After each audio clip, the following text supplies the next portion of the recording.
But first, what's ahead for our region's shale gas industry with a new president in the White House and some signs of renewed drilling activity here at home? David Spigelmyer is back with us. He's president of the Marcellus Shale Coalition. Welcome. Good to see you again. Good to be with you, Bill. Yeah, Happy New Year. You're the same, sir. Yeah, how's it looking so far?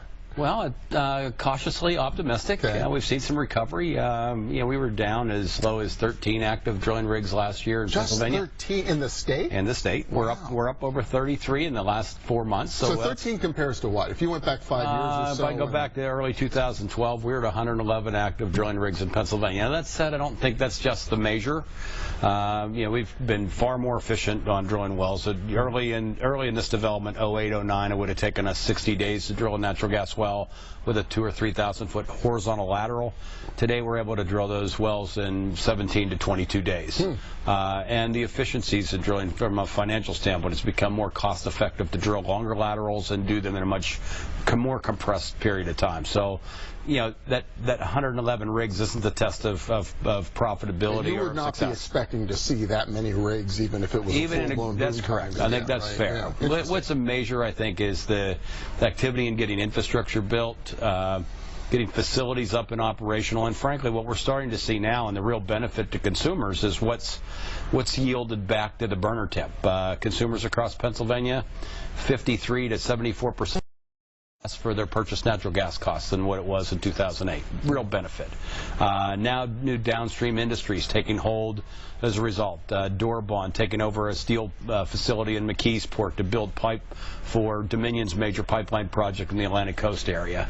I just read today where Domtar, a major pulp mill facility up in central Pennsylvania, Elk and Clearfield counties, has saved 438 jobs because they're able to renew their facilities with the use of natural gas and save a lot in terms of their use in that plant. So it's been a big benefit from that standpoint. And you talked a little bit about it already, is the opportunities at the Shell petrochemical facility aren't just the jobs for building that facility.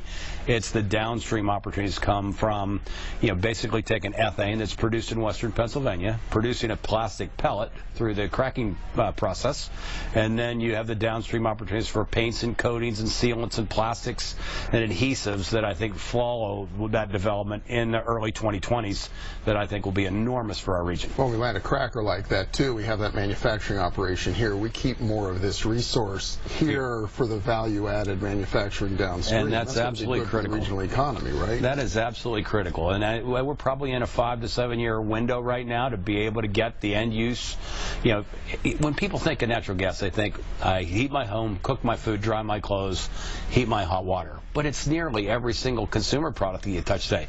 Steel, glass, plastics, chemicals, fertilizers, powdered metals, pharmaceutical medications, our food supply, all manufactured through the use of natural gas. When I say our food supply, when you think about fertilizers are manufactured with natural gas. So it touches our lives in so many ways and provides quality of life. And we rely on power 365 days a year, 24 hours a day. I don't want to sound trite, but without available and affordable energy supplies uninterrupted, it disrupts our whole economy. Well, I saw a statistic, a report just in the last week or so, that the price of electricity really across the United States is down significantly, and a lot of that has to do with increasing use of natural gas for power generation as well, displacing coal, I would assume. That's absolutely correct. Though I think back to 2008 and 2009, our Public Utility Commission was telling consumers in Pennsylvania that rate caps were coming off.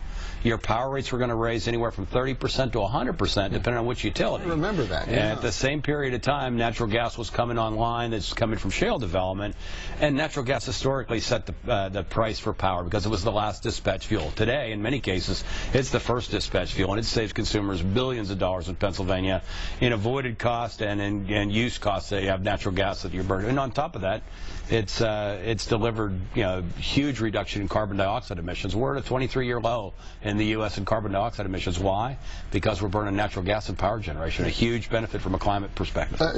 When you look ahead, what's changed? You mentioned you expect more drilling activity going into this year, certainly than we saw last year when it was kind of bottoming out. What's changed right now that's leading the industry to start to get back in the ground? Yeah, it's some of the infrastructure's come online. I think you probably are aware of this, Bill, but over the last few years, we've been a bit of a victim of our own success. We produced a quarter of Pennsylvania's natural gas in 2008.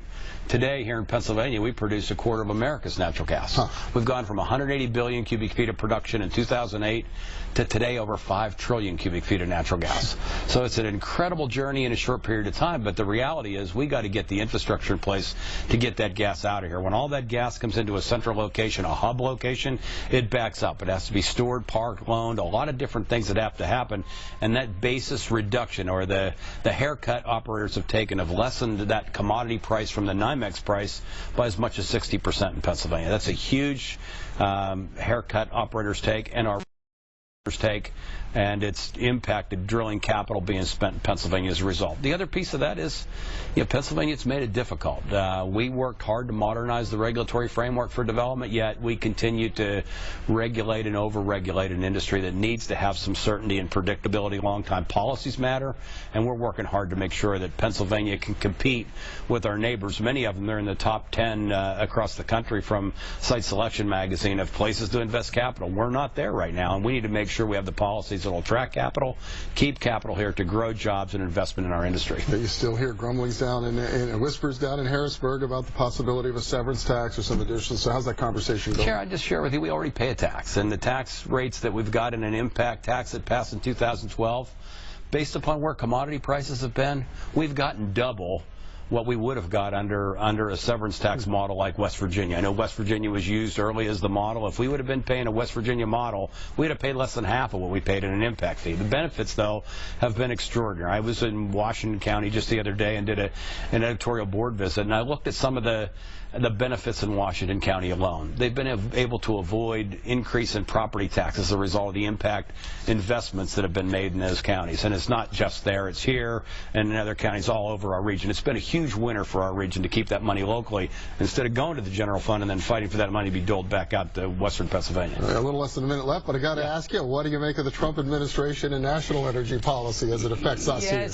I would tell you it's been refreshing to see the politics taken out of the things that are necessary for the build-out of infrastructure. It's absolutely critical for our country that we get infrastructure built. I think it's fair to say that we have no preferential treatment there, but I think all options will be on the table and not taken off the table. We're refreshed by that. I think there's been investment in our industry because of the fact that people realize that, that we're going to get a fair shake, and plays such a huge part in our economy. We think that the Trump administration recognizes that. All right, David Spigelmyer from the Marcellus Shale Coalition. Thank you.